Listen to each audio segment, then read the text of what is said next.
Hi, I'm Lindsay, host of the Live Like Eden podcast. What do you do when your whole life flips upside down? Are you questioning everything, lost in chaos, or yearning for life's deeper meaning? I've been there, deep in the thick of it, unraveling my own awakening mess for over 20 years. Now I'm here to help you through yours. I share no-nonsense weekly wake-ups, cutting through the ego's illusions to wake you up to your own spiritual wisdom. No mountaintop bliss needed here, just practical tools, insights, and real-life experience to save you time. Plus, a much-needed laugh when we're all losing it. Let's dive into this fresh new episode.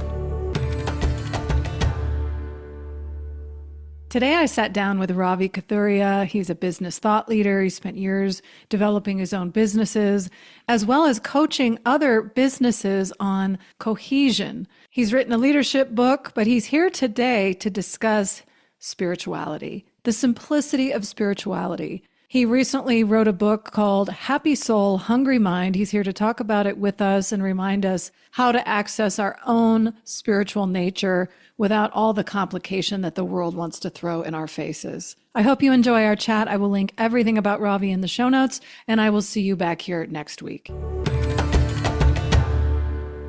Hello, everybody. Welcome back to another episode. And I am thrilled to be sitting here and getting ready to introduce Ravi to you. And we are going to have a lovely conversation about learning to love the effort. Like, get in the moment, right? Stop worrying so much about the outcomes. Ravi, thank you so much for joining me today. I'm really looking forward to this. Oh, Lindsay, thank you. Thank you for having me. What a distinct honor it is to be in your presence. I love the journey of your life.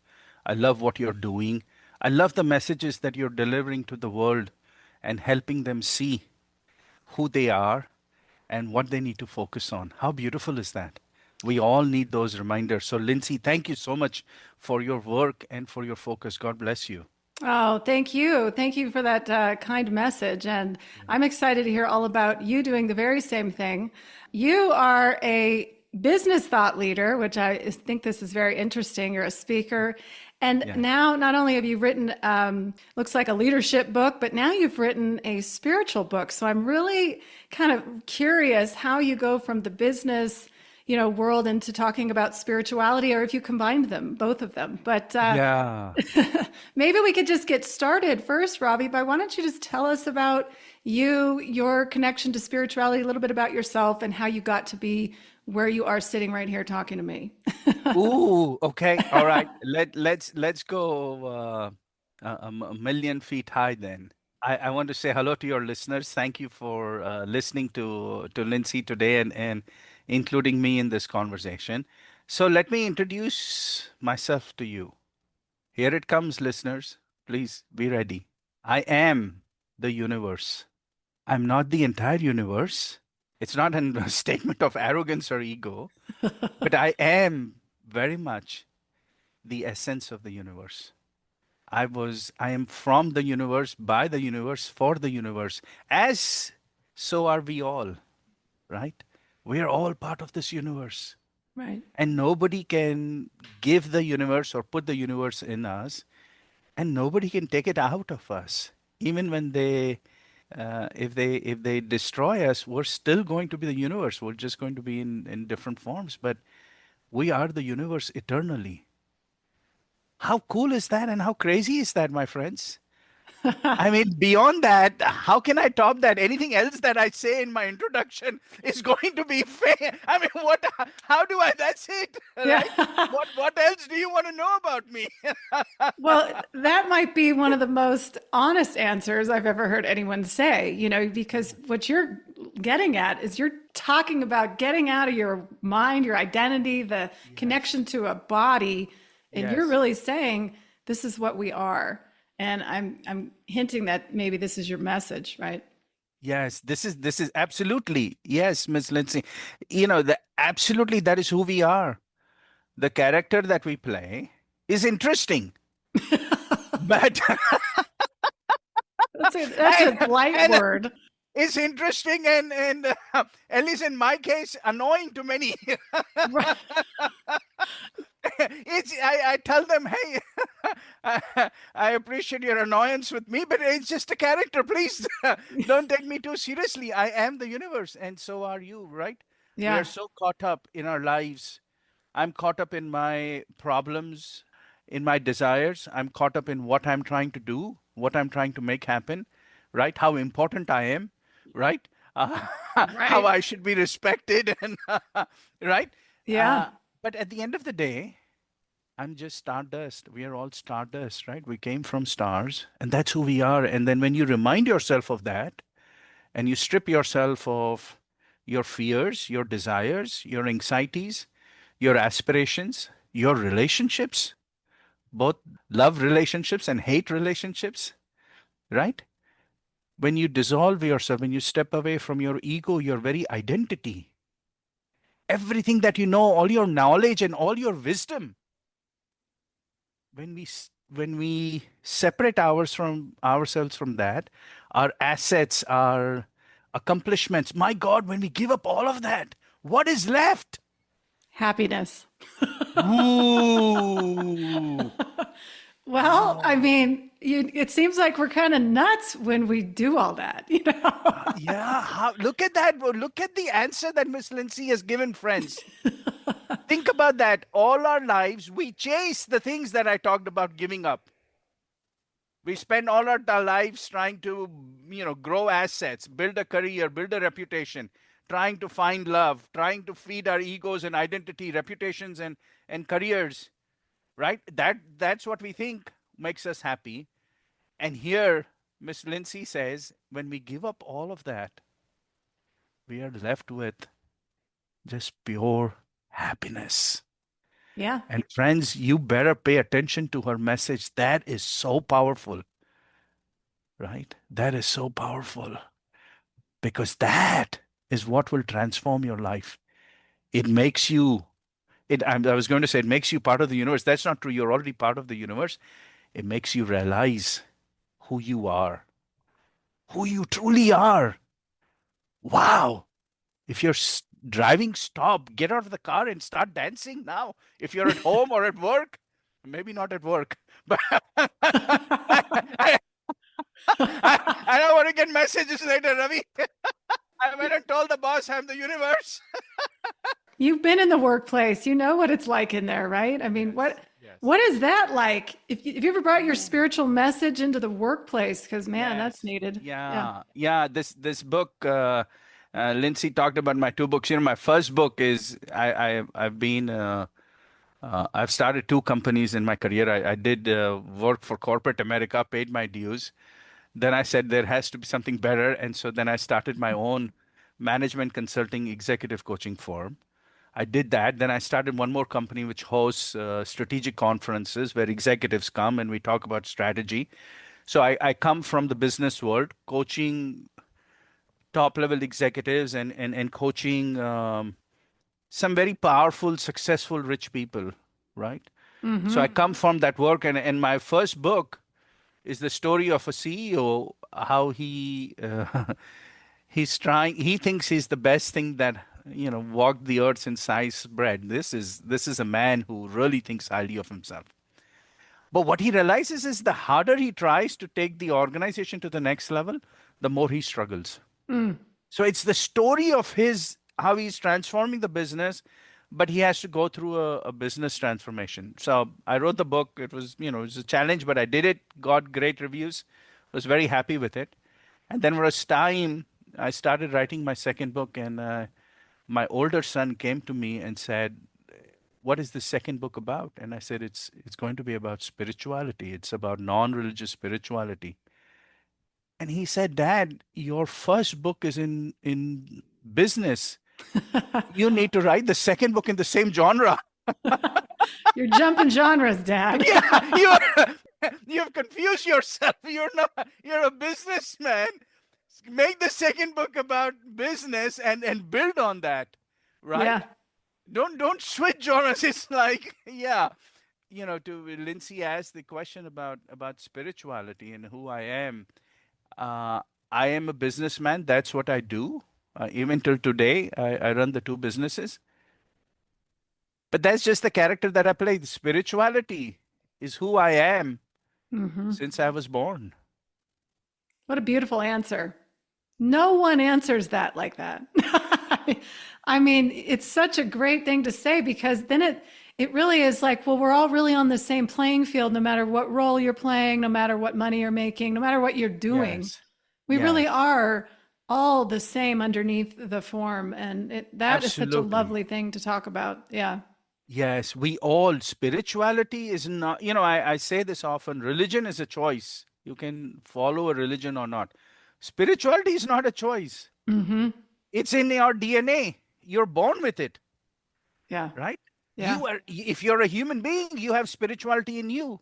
And I will explain how, uh, and how you can test it and experience it. But it's there in us. So I can never separate that, the desire for peace.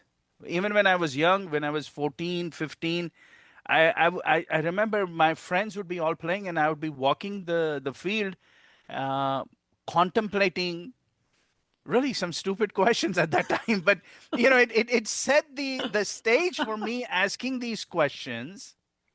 I've been asking those questions, but more than the questions, the desire to experience peace and to feel that has Mm-hmm. been there all my life.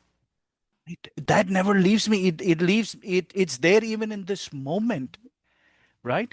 It's here even in this moment as I have this conversation with Lindsay, right? Mm-hmm. Yeah. It It never is it leaves is us. it never leaves us. It never leaves us. And yeah, that call stopped coming in. Our The universe was obsession. calling us. It said, You're listening see, to the call. Yeah. yeah, yeah. And I should have picked up the call, really. Right. But, hey, the universe can wait. I'm going to be here. It's going to be around. We're eternal. So this is my moment with Lindsay. Sorry about that, Lindsay. We are all spiritual because spirituality is there in us since we were born. Now, no matter what we choose to do in life, right? We can play different characters. We can be business people. We could go do some other type of work.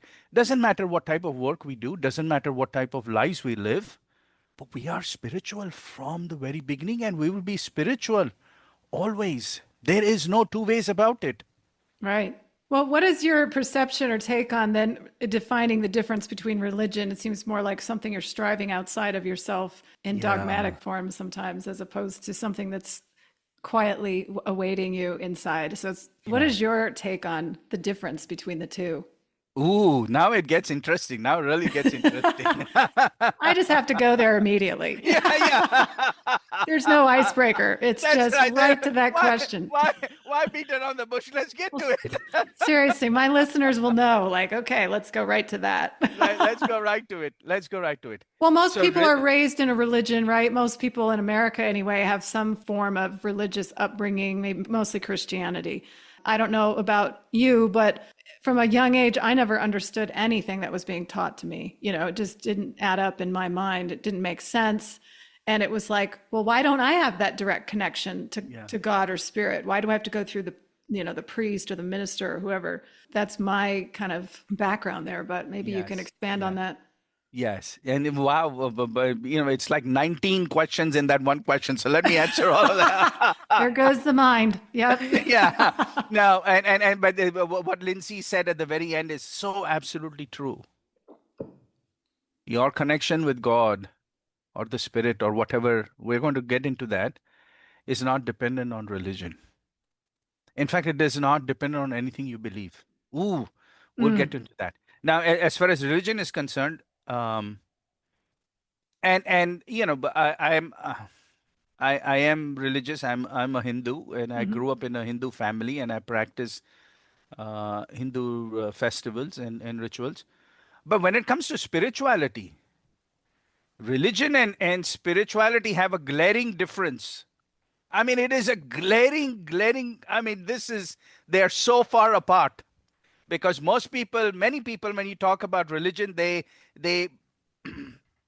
they overreach into spirituality, or there are some people who, there are some people who say, I'm not religious, I'm spiritual, but many religious people talk about spirituality as it is woven in, right? It's a package deal. It is not a package deal, friends. Okay? It's not a package deal. Now, let me explain to you the difference between religion and spirituality in a way you could truly understand. I love cheesecake, okay? And you all probably cannot see me, but if you saw me, you will be able to immediately understand. Yes, this is a man looks like who loves cheesecake. Okay, you're smart. Connect the dots. I would not have guessed that looking at you, Ravi. So don't Uh, don't sell you're yourself short. you're so sweet, Lindsay. I appreciate that. Well, I stuff dark chocolate into my mouth daily, so I mean, I love dark chocolate. I live for dark chocolate. People think I live for spirituality. The truth is, I live for dark chocolate. Let's get real. It's all about the chocolate. Yeah. So this is the deal. If I give you a picture of a cheesecake and you look at the picture of the cheesecake, that can put you in the mind for a cheesecake. It can remind you of a cheesecake, but it's not the cheesecake. You will never get the experience of a cheesecake by looking at its picture.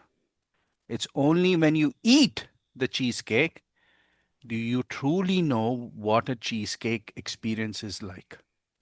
Religion is the picture of a cheesecake. Spirituality is the cheesecake. Mm-hmm. Okay? If you hang on to religion, if you hang on to the picture, or if you try to eat the picture, oh my God, please don't try that. Don't try to eat the picture of a cheesecake. It's like what a dog would do. Yeah, I mean, it looks really nice, but don't eat it, friends. Don't eat it. Eat the real cheesecake. Spirituality is the real thing. Religion is a marker, it's a pointer. Don't confuse the billboard to the actual destination. Okay? If you begin to love the billboard and you get down from your trip and you just hang around the billboard, you will miss out. You will never experience it. The billboard cannot come close to doing justice to what the real experience is. All right? Religion is just a pointer. So then the question is experiencing spirituality, right? How do we experience spirituality? What does that really mean? And if it is there in us since birth, what does that mean? You say, excuse me, where is it? I I had my hands and legs, eyes from birth. I can find them. Where do I find spirituality? Where do I go looking? Okay. Isn't that the question? It You say, is. Ravi, it's there in me. Where is it? Tell me. That's what we have to talk about, friends. That's what we have to talk about. So is this exactly what you're leading to in your book? By the way, the book is called Happy Soul, Hungry Mind, which is an awesome title. I love it. Yeah. Thank you. Thank you for liking the title. Appreciate it. Yeah. Happy soul, hungry mind. This is the title. Hungry mind. Many people interpret that as, oh, I have a curious mind. No, that's not what it is saying. It's saying hungry, restless, ever hungry, ever wanting more, never satisfied mind. Look at your minds. Since young age, since you were 2 years old, you've been wanting more and more and more and more and throwing a fit whenever you don't get it, right? Even as adults, we want so much more. We want that career. We want that promotion, that bonus. We want that love, right? In my case, I want reputation. I want a mass following. We're all wanting. The guy who writes the book on spirituality wants more. Look at that dichotomy. Whoever was clicking on Amazon to buy the book, say, oh, never mind. Oh, that's funny. Yeah, let's go to the next one. But you're exemplifying the truth of the mind. I mean, the mind is obsessed with more. More, yes. Yeah, absolutely obsessed. It's absolutely obsessed, and it's scared of losing what it already has. Mm-hmm. Yes. And sometimes it gets bored with what it has. So it's the games of the mind. Welcome, friends, to your life. Mm-hmm. It's the game of your mind. And the mind is constantly playing its games, and you're spending your life trying to satisfy it, forgetting that you are the universe. I love how you say game because it does feel so much like a game. And Yeah. until you have a moment, I think, where that large essence or awareness pops out in you to kind of see it, right? You see you're the actor on the stage. For me personally, I had a moment where I was just pulled into this vastness and I could literally see the personality just on autopilot doing its thing. I'm sitting there chatting away with no connection to her, even though she's doing her thing. It's a really interesting thing. But maybe you could talk about how can people notice this ranting, obsessing, constantly seeking for outcomes and expectations and all these things. How can you teach us to stop or to put Yeah. the brakes on? Or what are some things that you use or you talk about that can help people really practically speaking turn it off? I don't know if you can turn it off, but just disconnect from it, or what's the advice that you have? No, you absolutely can turn it off. You absolutely can. It's like we watch TV and we have the remote. And with the remote, it serves two functions, not or three functions. Let's you can change the channel on the TV. You have the choice to change the channel. You have the choice to reduce or increase the volume. And you have the ultimate choice of turning the TV off. Okay, remember that. And we'll come back to that in just a second. Remember this TV analogy. Going to the mind. Lindsay asked a beautiful question, right? But first thing that you have to, and you may have heard this elsewhere too, but let's get into it. Most of us do not know the difference between us and our mind. We think we are the mind. We think Mm-hmm. the mind is us. You're not the mind. I'm not the mind, right? So if I'm not the mind, then who am I? Who are you if you're not the mind? Say, excuse me, Ravi, I did not know that I'm not my own mind. Now you're saying I'm not the mind, then who am I? You are the owner of the mind. Okay? Most of us act as if we are slaves to the mind. Mm, The day we become masters of the mind, your life changes. exactly. Okay? Yeah. You get up in the morning and your mind tells, I want to do this, I want that, or that person spoke badly to me, so now I need to do something back, or that person send me some love signal, so I need to do more. But it's whatever the mind wants, and you start in the morning, a dutiful servant trying to fulfill whatever the hungry mind wants. Wake up one day and say, mind, it's nice knowing you. But guess what? Today, you will do what I ask you to do. I'm not going to do what you ask me to do, right? And the Mm-hmm. mind is going to ask you, who do you think you are? That's exactly what it's going to do. Yeah, It's going to yeah, start berating you. that's right. Who do you think you are? Oh, Stop yeah. listening to that, Ravi. Yeah, he's the universe. He's not real. Oh, yeah. All the comments, the commentaries coming. Yeah, Oh, yeah. Well, yeah. you speak of a beautiful shift, is what you're talking about, Yes. shifting. It's called being mind aware. Yeah. Is And being aware of the mind. Yes. shift who you're doing business with, right? I mean, like if you're working in the business world, you're shifting. Yes. Yeah. You're shifting who Yes. you're talking to, your crazy, insane, egoic thinking, or rising Yes. above into that large. I mean, it's very large, Yes. The powerful. most important relationship in life is the relationship with your own mind. Remember that, friends.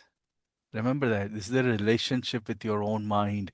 When you manage the relationship with your own mind, the quality of your life begins to improve.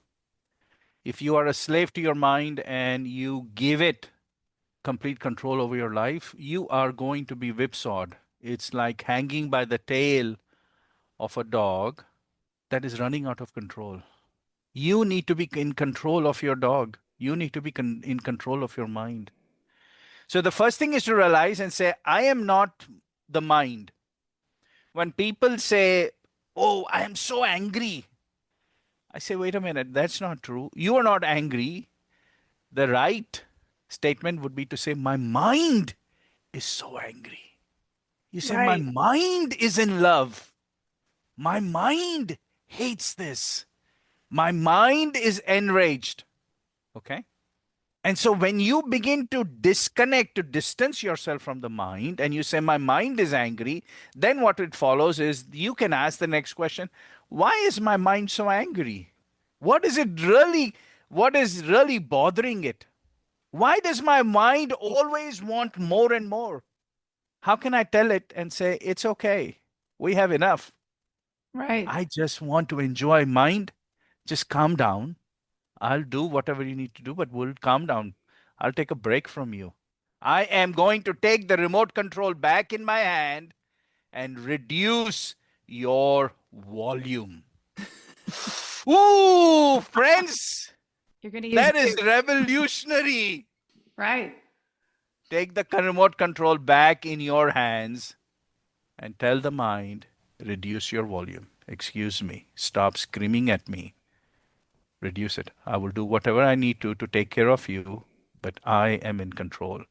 And then ultimately, one day, you'll build up the capacity to turn the mind off. Oh, There it friends, is. that's when the dance begins. Right. That's That's when the when, happiness comes. yes, Yeah. when that mind is shut down. You say, excuse me. Yeah, I've been with you 15 hours today already. It's time to shut you down. And it's going to complain, and it will, like a fish out of water. It will, you know, It's going to wage a war is what it's going to it's going to be do. joy, and then you turn it off. And you Yeah. go, okay, I'll turn you back on. Give me some time. Just shut down for an hour. I turn you off. You have that capability, my friends. You have that capability. And in that capability, when your mind is completely shut down and you have no, because once the mind is shut down, your identification with your own body is gone. Of course, with the mind shut down, all your memories, everything is gone. Your identity is gone. Your ego is gone. Anything that finitely limits you is gone. And you begin to experience who you truly are, your true essence, your infinite essence. That's when you wake up and you go, oh my God, I am the universe. That cheesecake eating Ravi, he was right. I am the universe. Well, and then you don't really need a therapist because you can now question everything your mind is doing and you can actually kind of see what it's doing. It's really a gateway into the understanding of it too. Like you can really see what's happening and then fully just disconnect from it. It's really amazing. Yes, yes. How beautiful is that? What a dimension, what a capability you have, friends. What a capability you have. And it exists in you. Did I say spirituality exists in you? Absolutely. I did a post on Instagram many years ago. I said the human species is not special Right. because of its ability to think. The human species is special because of its ability to stop thinking. You know, so funny that you say that, Ravi. Just like a few days ago, I was speaking to a dear friend, and we were talking about philosophers and how we took a lot of philosophy classes in college. And, you know, the famous Descartes has always said, I think, therefore I am. And I was always like, I don't know about that. Yeah. Yeah. No, it is a true statement because you think you are something you really shouldn't be. Right. I'm like, I think I am this nutty mind. I think I'm obsessed. I think, Yes. yeah. And you're pointing to the exact opposite of that. I mean, it's amazing and it's really liberating. And that's why I said happiness is it's this feeling of freedom that, you know, while you're living your life, obviously you survive, you do what you have to do, but underneath it, you have this connection and relationship where you never really need anything because you never had anything and you're never going to lose anything to begin with. And this is not, and friends, this is not saying that you need to renounce the world and No. and walk out your home, your apartment, and leave the keys, and you have a beautiful Ferrari and you give it to the doorman. That's not what I'm suggesting. If you're going to give the keys to somebody, let me know. I'll come pick it up. So, And send me some cheesecake. I'm in the market for a Ferrari. I think I saw one yesterday. I think it'd be cool. I look cool if I'm able to get into it. No, I will be able to get into it. And don't take my cheesecake that seriously. Yeah. But the deal is, this is not about renouncing the world or giving away. Oh, you continue to play the character. There is nothing wrong with the TV. You can watch TV. Please enjoy whatever is coming on TV. But recognize that you are in control of the remote. Right. Don't make the TV in control of you, where you are binge watching, which is what Netflix would like you to do. Oh, yeah. Or Amazon, it will come and ask you, are you still watching? It's been 9 hours. Are you still watching? You go, yes, I'm still watching. Oh, yeah. I'm still here. Yeah. No, don't do that. Be in control. Enjoy it, but learn how to turn it off, which is the title of the book, Happy Soul, Hungry Mind. The two components are opposites to each other. Is when you take control of your hungry mind, that's when you get happiness from your soul. Okay? Maybe you can share a little bit about what your book is about, because it's really beautiful. Share the kind of the story of it. Yes, thank you. It's the story of a young CEO who's an entrepreneur, has a startup company, and he's struggling in life because his business is not doing well. It's 5 years, and he had hopes of aspirations of growing the business really fast, and then he is hit with a personal tragedy. And so there's a line in the book where he meets his mentor, whom he has not met in years, has not stayed in touch, and runs into him and immediately knows that I need to, because there is nowhere else that he can go and talk to. He doesn't talk to his parents. He doesn't talk to his spouse, doesn't have many friends, certainly cannot talk about this to people at work. They're all his subordinates or investors. And, the last thing you're going to find him do is go see a therapist. Excuse me, this is a macho man. This is not somebody. Right. But he is just torn, and he's just struggling with life. And he runs into this mentor, and, was his previous boss. And they meet, and he says, I just want to sleep for one freaking night.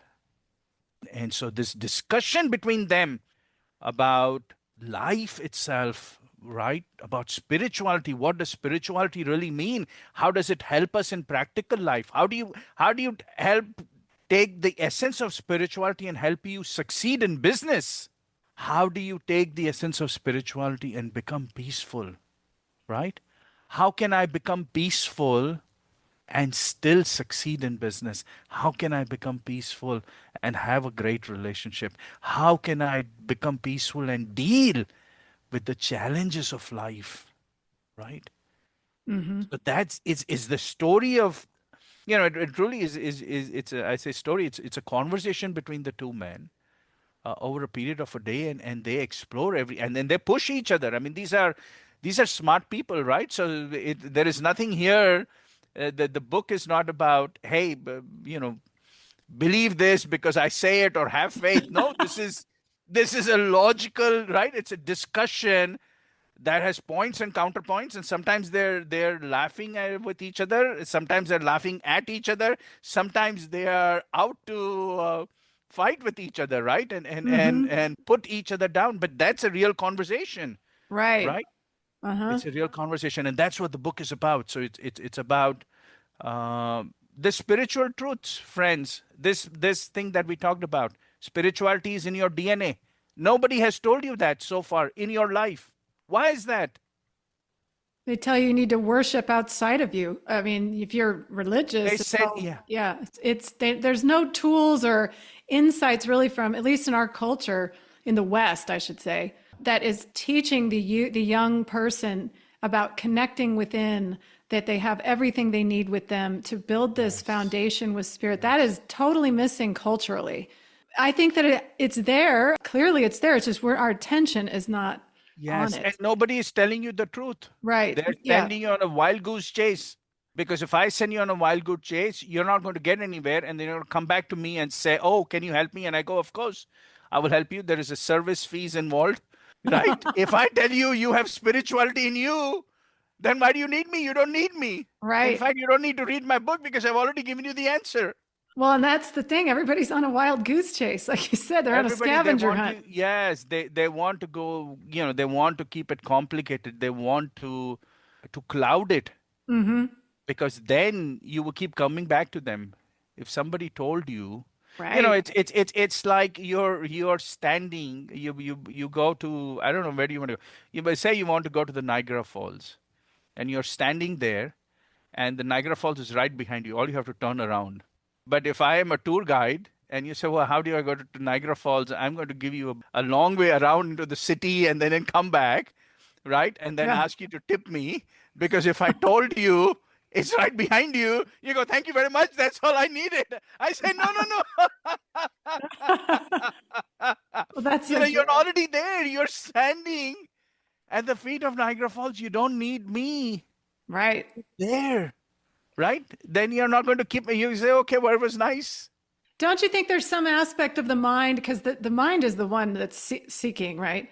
So Yes. the mind is the one that is looking for answers from somebody else who can give them to me quickly, and then I can do them and I'm going to get this thing. It's like what you're saying is you're going inward, you're taking control and realizing you're not the mind, right? Yes. And Yes. then it will be revealed. The treasure is in you. But I think so many seekers are in their head and they're not, in their real essence as spirit. Yeah. I mean, instead of me beating around the bush and I say spirituality is in you, sounds very nice. I should answer, what is spirituality? Yeah, let's talk about that. Because that will make the point and help you understand what I'm really saying. I'm not blowing smoke here. This is real. This is practical. Okay. So, friends, I'm going to share with you the most simplest and the most powerful definition of spirituality on earth. Spirituality is a term that is so overloaded, so complicated. Religion has created mysticism around it and mysteriousness, and blown it up. And then even recent contemporary spiritual leaders, if you listen to them, they use such terms. Oh my God, their eloquence. You need a freaking dictionary to understand what they're saying. And you go, "Okay, if I need a dictionary, then maybe this is not for me." They'll Oh put you my to sleep. God. You read one of these spirituality books, even one that has sold for millions of copies, Oh yeah. and you read that book, and I'm interested in the subject. It gives me a headache. So please. I am so glad you said that because I feel the same way. I'm like, I should be able to understand what you're saying pretty easily. And it's like, I don't get it either.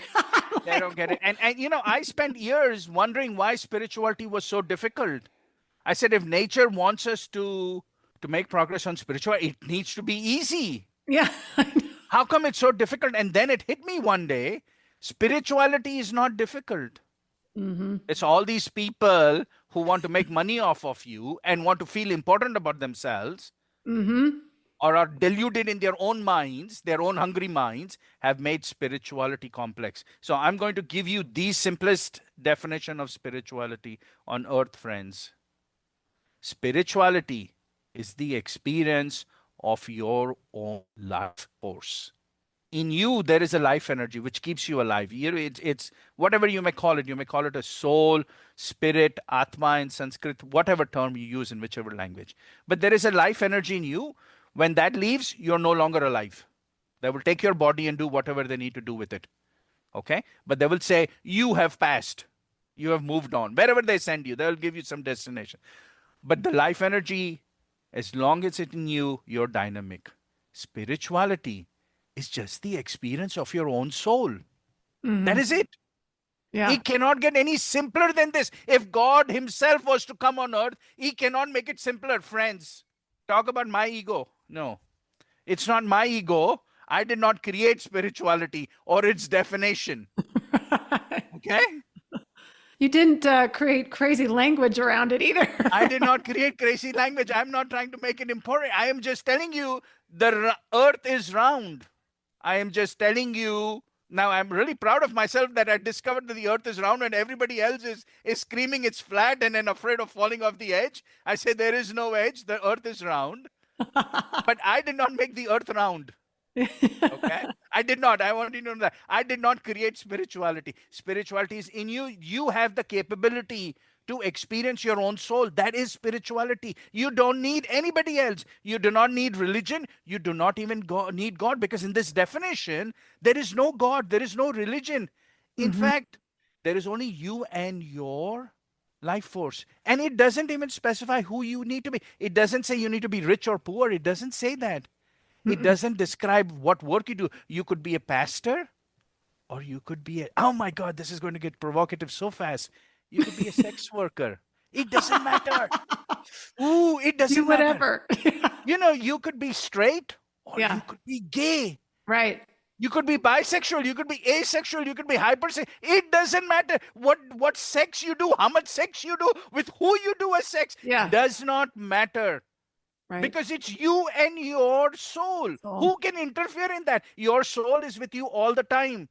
Who else do you need? Not your spouse, not your parents, not your siblings, not your kids, not your friends, not your bosses, not your pastors and priests. You do not need to go to a place of pilgrimage. This is you and only you. You know, you say it like that, and then it makes me think, Ravi, you know, when you're very young, at least this is how I kind of experience life, there's an essence, right? And this essence within me has literally always felt the same. No matter what I've gone through physically in the world, my body's aging, my body's ill, my body's doing these things. Underneath it, and my mom and dad are, you know, in their mid 70s, and they always say, you know, I still feel the same as I did as a young child. My body's just different. And I think it's so true. It's so simple. Like there's something underneath, and that's what we're talking about. The spiritual essence, the soul, that's what we're talking about. No, absolutely. You will find me. I tell people who come close to me, who are not my family, you know, remember, I said, I'm just a 5-year-old kid. And they look at me and they think this is a crazy man. And I tell them I'm a crazy man. Well, I am a little nutty. Yeah. I am just 5 years old. You're going to find me liable to run around in a parking lot, dance. Yeah. Not worry about anybody. Why do I care? Why should I care about what anybody else thinks? Yeah. It's just me and my soul in dance. That is it. Who do I need? I don't need anybody else. I do not need your blessings. I don't need your judgment. I don't care about your judgment. Yeah. Religion is judging all the time. Oh, yes, it is. Yep. Oh my God, it says if you don't do this X, Y, Z, then you're doing that. I'm not saying you should not be moral. I think you should be, you should be a good person. But what I'm saying is when it comes to spirituality, the definition says is the experience of your own soul. You could be on death row. Right. Because you're a horrible criminal and society should execute you, right? But you know what? Nothing can stop you from experiencing your soul while you're in prison. I know. It doesn't matter what your deeds have been. It doesn't. That is an ability that exists in you all the time. Nobody can separate that from you, my friends. And when you experience it and you awake and you say, oh, that character that I played was such a horrible character. My mind did things that were so horrible. But guess what, friends?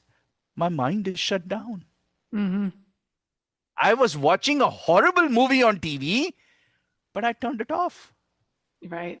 I just turned it off. And then I realized who I am. I am the universe. I may have played a horrible, immoral character, and the character has to pay, right? In that play, the character will pay its dues. He will be executed, okay? He will get letters from the victims who will berate him. Some might forgive him, but whatever. He will go through whatever the consequences are. But that's just the character. That is the mind will suffer. The mind will pay for its deeds. But you are not the mind. Right. Well, I love that you bring up the prison thing because years and years ago, I watched it was some documentary and it was about a prisoner. I think he was serving life in prison or something. And he spoke about this moment where he was like in solitary confinement and he was down on the ground. He was obviously in a terrible state. And suddenly he just recognized his essence, right? His soul. And he just woke up.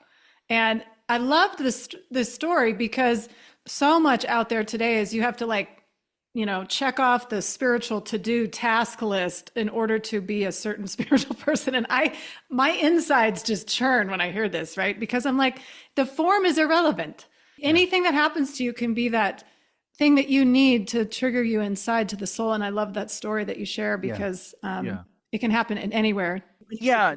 And let me clarify this. A priest who is in devotion, in pure selfless devotion, will find it much easier to calm their mind than somebody who has a history of violence, and somebody who does harm to other people obviously has a lot of anger. Mm-hmm. Okay? They will find it much harder to calm the mind. But understand this, once you calm the mind, it does not matter what the calm mind did before, as long as it is calm. It may Mm-hmm. be very harder, it may be very hard for the criminal than a priest. But the priest has the same issue. If the priest gets caught up on how good a priest he is, how built a congregation he has, how his word is the only word that matters, Mm-hmm. how he is the only path to God, otherwise you are doomed and damned. That priest, my friends, is never going to make spiritual progress. That criminal who is in solitude and has no ego left has a better chance than the priest. Oh my God. No, it's so true. Oh my God, friends. Ah, You're I right. hope my address is not on the internet. I know I'm in trouble. Here comes your hate mail. Yeah. Yeah, please. Yeah, Well, you bring yeah. up such a good point. It really isn't about what you're doing. And I love this conversation so much, Ravi. I thank you so much for sharing just what sounds like we share a lot of the same experience of the soul inside. And it's been just so lovely to connect with you. Before we kind of wrap up here, is there anything else you'd like to leave the audience with or anything you'd like to share? And I will obviously link all your stuff in the show notes. So anybody that wants to reach out to you directly, they'll have that access. Sure. Let me share this. Friends, understand this. Please. This is really life transforming. Spirituality is simple. Spirituality is practical. Spirituality is your birthright because it is in your DNA. Spirituality does not discriminate, no matter who you are. It does not. It is yours 24/7, and you can make spiritual progress in your own home. In your own home. You don't need anybody else. You don't need to read my book. I would love for you to read my book. I would love for you to buy my book, but you don't have to because I've given you already what is in the book. Now, having said that, do read my book, please. Purchase it. But or I should end in all fairness, if you want to save $20, then go to YouTube. The entire audiobook is available for free on YouTube, right? Happy Soul, Hungry Mind. But no, friends, really, you are so special. I mean, my God, as soon as you finish listening to this, or even now, just stand up and dance. Who cares? Just dance, friends. You are so special. You have this incredible ability, this wondrous ability. What else should I tell you? What else can I tell you? I cannot tell you anything more important than this. Forget me, nobody else from now onwards can tell you anything that is more important than this. You have just heard the most important thing in your life. Well, and thank you for sharing that and reminding all of us that it really is that simple. Thank you so much, Ravi, for sitting here with me today. And I hope we can do it again. I would love to, Lindsay. Thank you for blessing me with your presence and your time. And God bless you again, ma'am, for the work that you're doing. But more importantly, who you are. How beautiful is that? Thank you so much. Oh, We thank you. celebrate you and we thank you. Thank you too. That's it for today's show. Thanks so much for listening. If it resonated, please share, follow, and drop a review with your takeaways. It really means a lot. Visit my website at livelikeeden.com to subscribe for weekly reminders and blogs, or sign up for a free 30-minute consult to explore one-on-one guidance sessions if you're really struggling in Awakening's darkness. Take my Awakening quiz to get a personal podcast playlist that meets you exactly where you're at. See you next week for another deep dive.